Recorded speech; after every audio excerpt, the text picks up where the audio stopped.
नमस्कार प्रेक्षकांनो, लक्ष्मीच्या पावलांनी या मालिकेच्या आजच्या भागामध्ये आपल्याला असं पाहायला मिळालं, अनामिकाने तिच्या मित्राला भेटून सोहमविरुद्ध खूप मोठा कट रचला गेलेला आहे.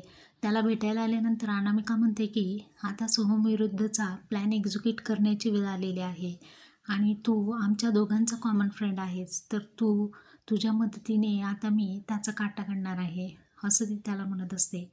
पुढे ती त्याला सांगते की तू भेट आता त्याला लवकरात लवकर आणि सांग त्याला म्हण की अरे तुमचं नुकतंच लग्न झालेलं आहे, हनीमून फेज आहे आणि तो असा का चिंतित दिसतोय. त्याला खरंच कोणाच्या तरी खांद्यावर बसून रडण्याची खूप आता सध्या गरज आहे. त्याला कोणीतरी दुःख हलकं करायला हवं आहे. त्याची हीच फेज मी त्याला टाकलेला आहे यामध्ये.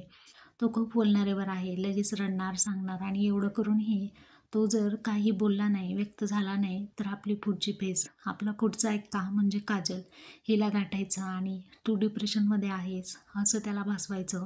अनामिका किती ॲडजस्टिंग आहे, किती सांभाळून घेते, तूच कमी पडतोय, असं त्याला बोलून अतिशय डिप्रेशनमध्ये पाठवायचं. आणि एकदा का तो डिप्रेशनमध्ये गेला की डिप्रेशनमधून बाहेर येण्यासाठी एकच गोष्ट म्हणजे त्याला दारू पाजायची आणि त्याला दारू पाजून इतकं हैराण करायचं, तेव्हा तो बोलता होईलच. आणि घरातल्यांच्या नजरेतून पण तो पूर्णपणे उतरून जाईल. रोज दारू पिऊन घरी येऊन तमाशा केल्यानंतर घरचे त्याला पाठिंबा देणार नाहीत आणि त्याला अशा पद्धतीने पूर्णपणे नेस्तनाबूत करायचं.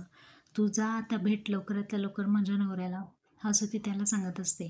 तो म्हणतो, ठीक आहे, एवढं सगळं तर मी करू शकतो, माझ्यासाठी कोणतीच गोष्ट अशक्य नाही आहे, कारण तू जेव्हा प्रपोज केलं होतं तेव्हासुद्धा मीच तुझ्यासोबत होतो, मीच तुला साथ दिली, असं निलेश म्हणत असतो. आणि त्याचं त्याचं आणि अनामिकाचं खूप तगडं प्लॅनिंग असतं. तो म्हणतो, ठीक आहे, मी तुला हेल्प करतो, तू मला हेल्प कर, म्हणजे मला पैशांची गरज आहे, वेळोवेळी पैसे दे, तू माझं काम कर, मी तुझं काम करते, असं त्यांच्यामध्ये डील होतं. तेव्हा अनामिका म्हणते, ठीक आहे, पैसे तर तुला मी देईलच, परंतु काम झाल्यानंतर आता सोहमची वाट लावायला तयार राहा, असं त्यांच्यामध्ये दोघांमध्ये डील होतं. आणि निलेश हा अनामिका आणि सोहम यांचा कॉमन मित्र असून सुद्धा आता सोहम विरुद्ध कट रचला आहे त्यांनी आणि त्याला पूर्णपणे बरबाद करण्याचं प्लॅनिंग करतायत.